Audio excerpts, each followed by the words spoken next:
O estudo da lei da reencarnação é profundo e árduo, queridos ouvintes.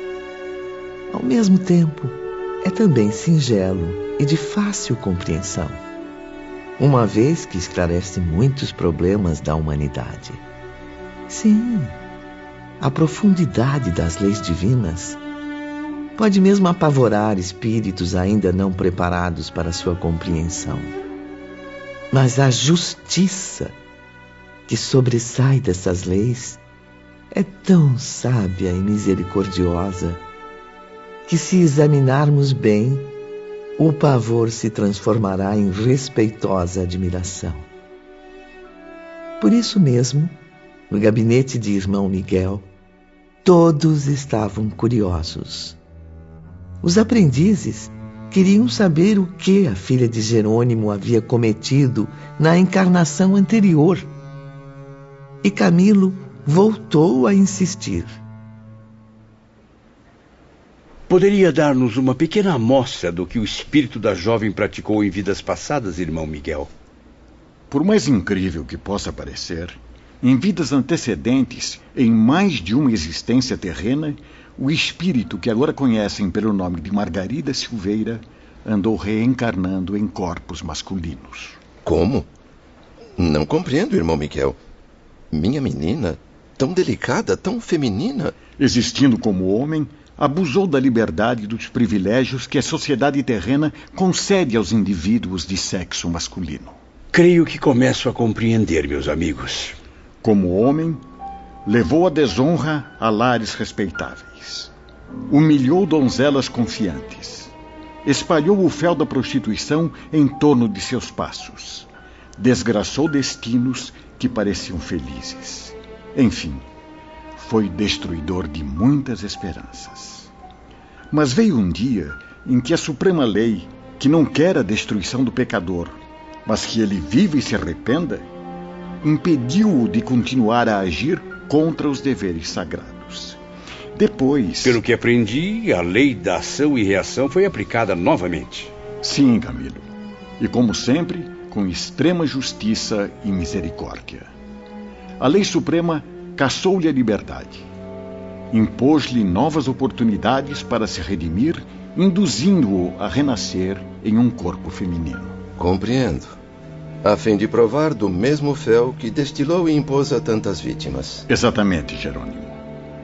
Reencarnou como mulher a fim de aprender, na desgraça de ser traída na sua castidade, desacreditada, desprezada, abandonada, a lição de que não se infringe um só mandamento divino em vão. Surpreendidos pela narrativa, um mal-estar angustiante trouxe emoções pavorosas à mente dos aprendizes. Ficaram estremecidos, como se sentissem suores gelados saindo de seus poros. Naquele momento, falaram a si mesmos. Meu Deus! Também fui homem encarnado.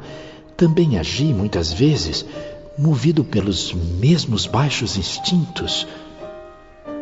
Quantas vezes iludi jovens ingênuas somente para alcançar prazeres momentâneos? Ah, Senhor Deus, será isso tão grave a ponto de aumentar ainda mais o meu demérito? Contudo, Ivone, fiel ao defeito de criar polêmica, que teimava em acompanhar-me além da morte, não pude conter-me e perguntei ao instrutor.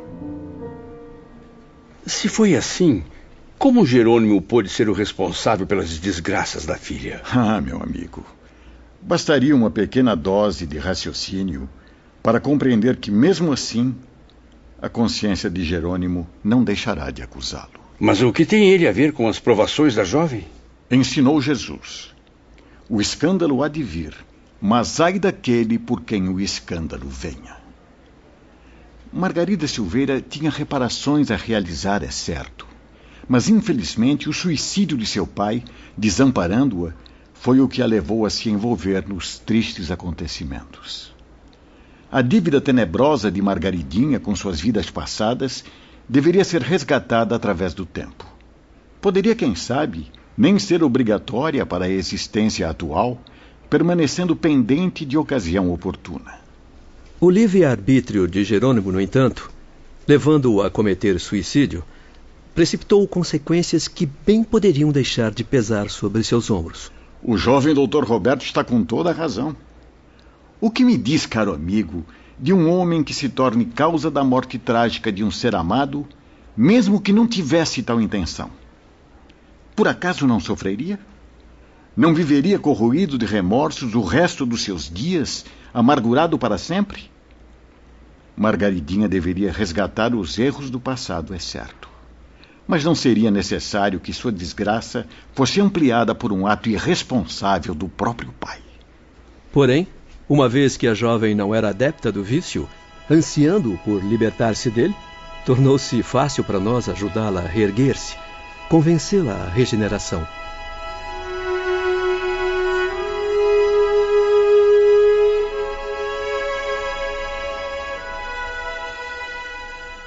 Durante os 6 dias em que os missionários hospedaram a moça no posto emergencial, irmão Miguel conversou longamente com ela em espírito. O honroso educador foi indicado como conselheiro e líder dos guias que trabalhavam em sua recuperação. Ali hospedada, era encaminhada a uma espécie de parlatório, em que ondas magnéticas retinham as palavras do instrutor em sua consciência.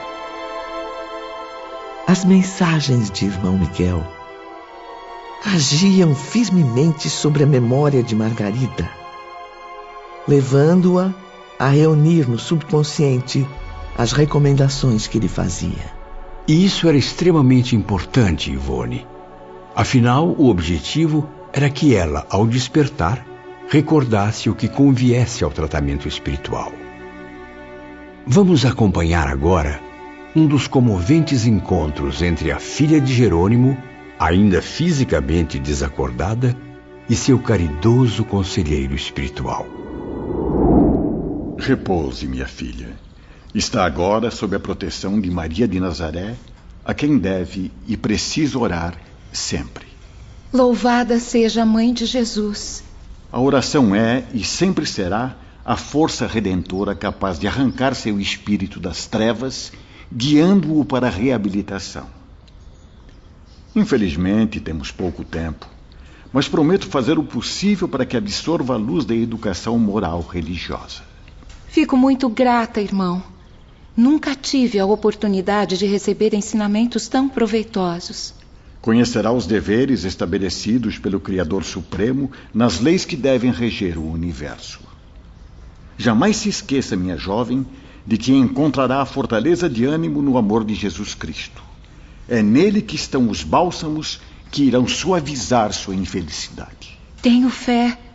Acredito plenamente que este pesadelo há de acabar. Esperança, ânimo, coragem, Margarida Silveira. Uma segunda etapa será necessária ao seu destino, por isso precisa perseverar. Tenha confiança no Mestre dos Mestres, o amigo celeste que estende a mão aos pecadores, amparando-os na renovação de si mesmos. Que Deus tenha piedade de mim. Se foi desgraçada enquanto mulher, não deve desistir agora. Sua alma possui valores divinos e deles virá a força de vontade para ações nobres e heróicas. A comovente situação da filha de Jerônimo chamava a atenção de todos. Camilo queria saber mais, descobrir os mistérios que envolviam esse trabalho tão solidário. Se me é permitido saber, irmão Miguel, houve alguma intervenção da diretoria-geral nesse caso? Sim, meu filho. Frequentemente eu recebi observações do templo por via telepática. E o que diziam os grandes mestres? Recomendavam que a afastássemos do porto, até mesmo de Portugal. Mas seria mesmo necessário retirá-la da terra natal, onde poderia talvez reunir-se com os irmãos? Continuar ali iria prejudicar a sua recuperação. Era necessário, segundo nossos mentores, até mesmo que ela se esquecesse de que um dia viveu no cais da ribeira. Que criasse com o esforço heróico da boa vontade um abismo entre si própria e o passado nefasto, a fim de iniciar nova fase de vida. Lembro-me de haver dito a ela como se fosse hoje: é muito importante, minha filha, que confie em si mesma, julgando-se boa e forte para vencer as batalhas, porque o céu enviará oportunidades à sua renovação. Dedicarei o resto dos meus dias a vencer este desafio, irmão Miguel. E foi assim que falei a ela sobre a hospitalidade brasileira. Brasil, terra acolhedora, que estende a mão aos desamparados. Ah, sem dúvida, irmão Santarém. Fiz ali grandes amizades durante minha viagem de instrução. Sim, Camilo. Tanto os seus portos quanto o coração de seus filhos seriam generosos o bastante para acolhê-la sem preconceito. Aconselhei-a então que preferisse o exílio em solo brasileiro, pois tal exílio iria se transformar mais tarde em morada confortadora. O espírito é cidadão universal, meus amigos. Sua verdadeira pátria é o infinito, o que o levará a entender que, onde quer que se encontre, estará sempre em sua pátria, a qual deverá amar e servir. Exatamente, Dr. Roberto. E depois ainda disse à pobre filha de Jerônimo: esqueça, Margarida. Esqueça o passado. E com a alma e o coração voltados para o Todo-Poderoso, espere a ação do tempo, as dádivas do futuro. Confesso que ainda estou muito insegura, até mesmo apavorada com o que o futuro me reserva. Acredite, minha filha, a bondade celeste não a deixará órfã na estrada da regeneração. Permanecemos em silêncio, absorvendo os valorosos ensinamentos contidos naquela triste história. Alguns instantes depois, o honroso educador prosseguia. Dias depois, recebi a visita do Dr. Carlos, que me aconselhou: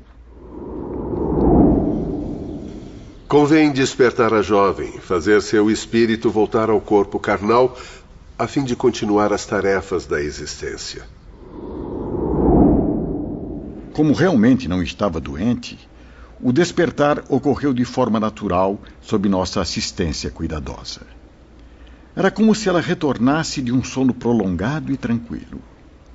Margarida, porém, mostrava-se angustiada por haver voltado à vida material. Não se recordava de nada do que havia se passado com seu espírito durante os 6 dias de sono magnético. Médicos e enfermeiros terrestres confessaram-se admirados com suas palavras. Sinto no coração uma vaga sensação de ternura, uma misteriosa e doce saudade que não consigo definir.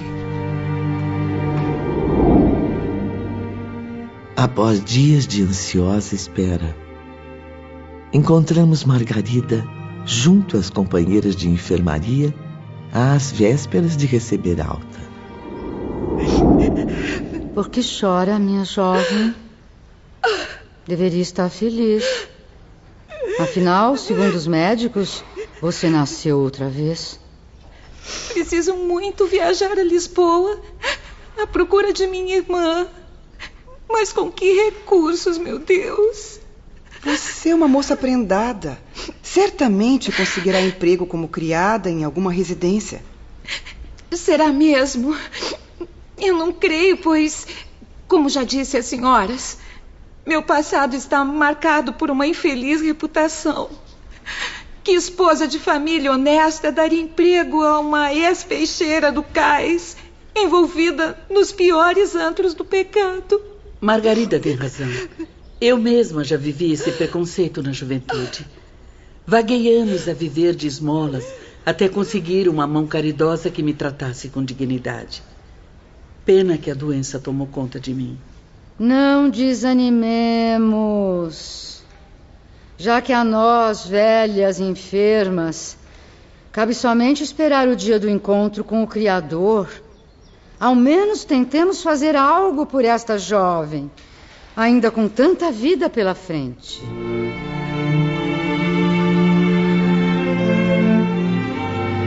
De fato, em torno dos desgraçados, existem sempre anjos guardiães, prontos a intervir na ocasião oportuna, remediando situações consideradas insolúveis. No caso de Margarida, a intervenção celeste fez-se representar por suas sofridas e bondosas colegas de hospital. Meu marido não é rico, mas tem algumas posses. Certamente poderá contribuir com certa quantia. Uma passagem para Lisboa não é assim tão dispendiosa. Pedirei a meu filho que colabore com uma parte. Estou desde já comprometida a completar o valor. Minha jovem amiga, eu tenho algumas economias, mas para que me serviriam nesse momento? Se não para comprar mais flores para o meu funeral. Irmão Miguel prosseguia narrando, transportando-nos à própria realidade vivida pela filha de Jerônimo. Com a inestimável ajuda das senhoras da enfermaria, no fim de poucos dias, Margarida recebeu o necessário para a viagem a Lisboa. E logo conseguiu reencontrar a sua saudosa irmã Arinda, que trabalhava como serviçal num hotel de boa reputação. Margaridinha, irmã querida, pensei que nunca mais fosse te ver. Perdoe-me, Arinda. Eu não queria seguir o rumo que segui. Você sabe, mamãe me obrigava, me batia. Eu não tive saída. Minha irmã, quem sou eu para te acusar? Depois da morte de papai, nossa vida virou um emaranhado de ignorância e desgraças. Por isso estou aqui. O que mais desejo é esquecer o passado, começar vida nova, bem longe do cais da Ribeira. Pois está com sorte, maninha. Há uma vaga de faxineira no hotel. O salário é pequeno, mas é um emprego digno, que certamente irá prepará-la para trabalhar nos ambientes familiares. Acontece, porém, meus amigos, que a caçula de Jerônimo irá para o Brasil mais depressa do que se imagina. Como assim, irmão Santarém? É que neste hotel hospeda-se atualmente uma família portuguesa residente em São Paulo, importante cidade brasileira. A família está de visita à terra natal, excursionando por Lisboa. Sim, mas o que tem a ver com Margaridinha? Margarida, guiada pela irmã, serve a essa família com extrema atenção e bondade. Há simpatia de ambas as partes. E eis que a menina acaba de ser convidada a mudar-se para o Brasil para trabalhar como criada. O que acha, Arinda? Mal os conheço, mas sinto que são almas generosas. É uma família tradicional e muito respeitosa, minha irmã. Tenho certeza de que será uma mudança benéfica para você. Pois então está decidido. Partirei para o Brasil. Graças a Deus. E dentro de alguns dias, esta triste página de sua existência será encerrada. Irá recomeçar novas experiências com novas oportunidades de progresso e realizações.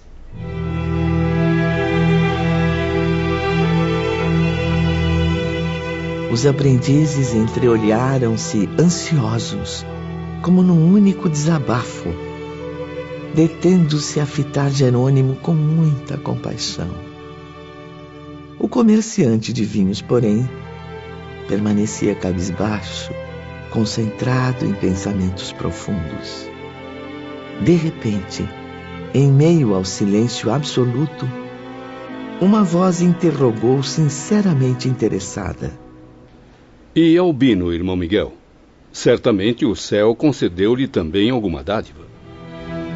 Sim, Ivone, era ele mesmo, Belarmino, cuja alma bondosa, convertida, já apresentava as mais sólidas características da fraternidade.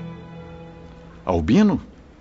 Albino vai muito bem, muitas vezes melhor do que a irmã. Mas como? Preso ao pesadelo do cárcere? O isolamento na prisão foi-lhe propício à meditação, fazendo-o refletir com maturidade e levando-o a buscar Deus, nosso Pai Celestial. Assim como foi feito a Margarida, Doutrinamos o filho de Jerônimo em nosso campo de repouso.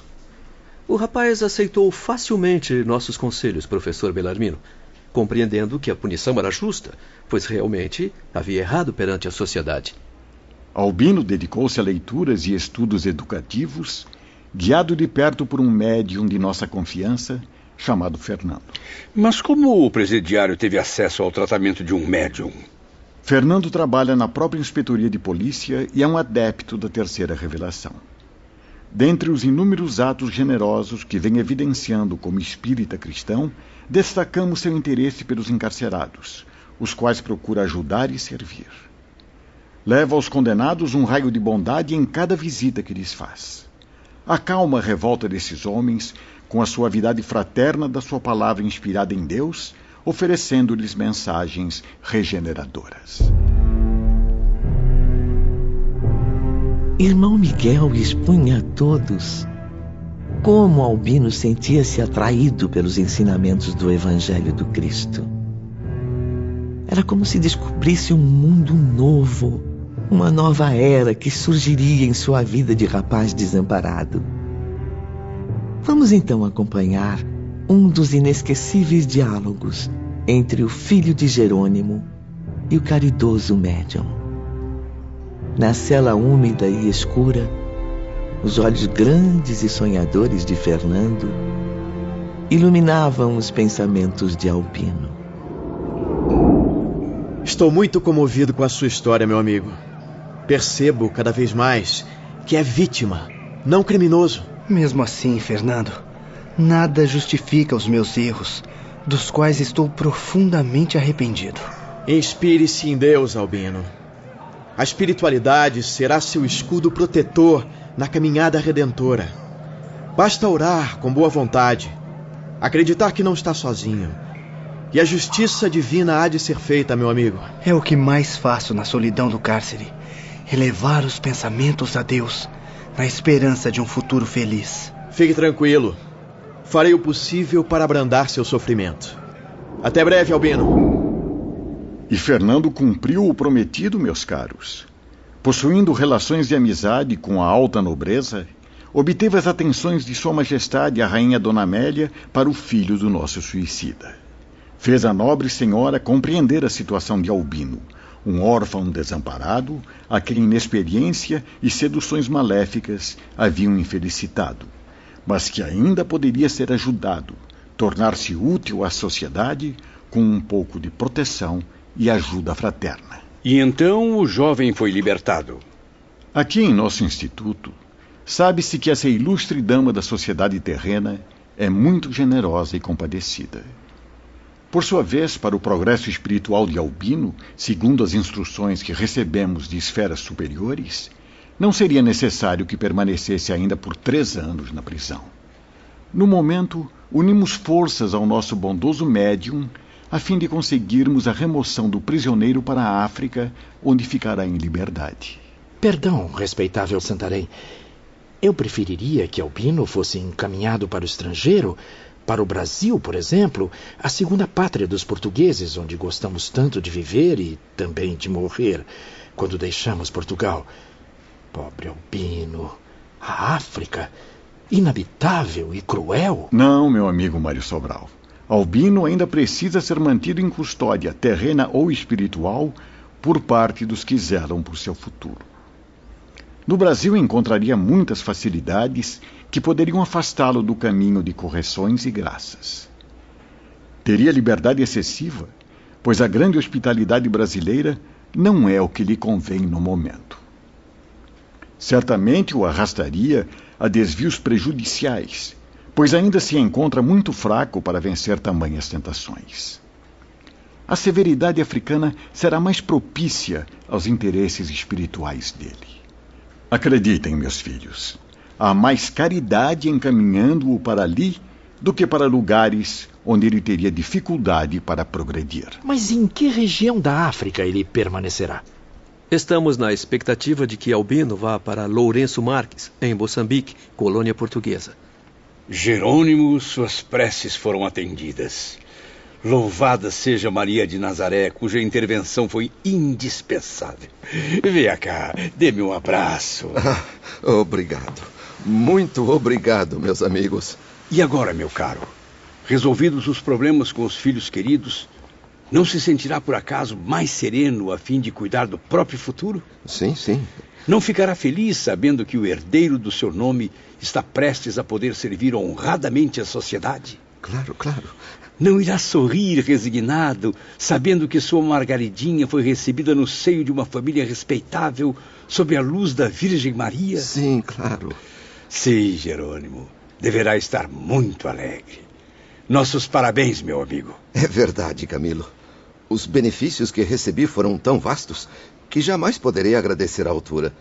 A não ser que, por misericórdia ainda maior, venha me transformar em protetor de órfãos e abandonados, evitando que se arrastem para os abismos, como aconteceu com meus filhos. Tenha fé, meu irmão. Planos movidos pela boa vontade são mais fáceis de serem realizados. Pois eu vivo a esperança de que este milagre se concretize.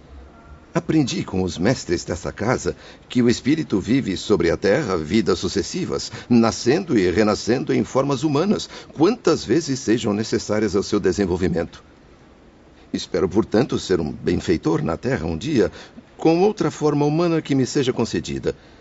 Se possuímos alma imortal, demonstrarei meu reconhecimento às graças divinas, criando, reencarnado no plano terrestre, orfanatos, internatos caridosos e acolhedores, lares cristãos, onde pequeninos órfãos estejam livres das desgraças que causei aos meus próprios filhos indefesos. Esperança, Jerônimo.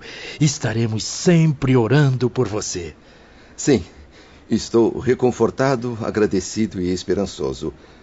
Mas feliz ainda não, pois uma avalanche de dívidas a resgatar ainda tortura minha consciência. Eu não acuso minha esposa Zulmira, porque também me sinto culpado por sua queda.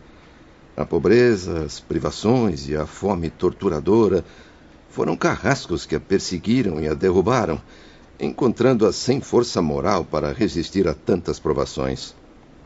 A infeliz, educada com brutalidade no humilde lar paterno, foi habituada por mim, que a amava tanto, ao conforto excessivo, à ociosidade que o dinheiro descontrolado produz.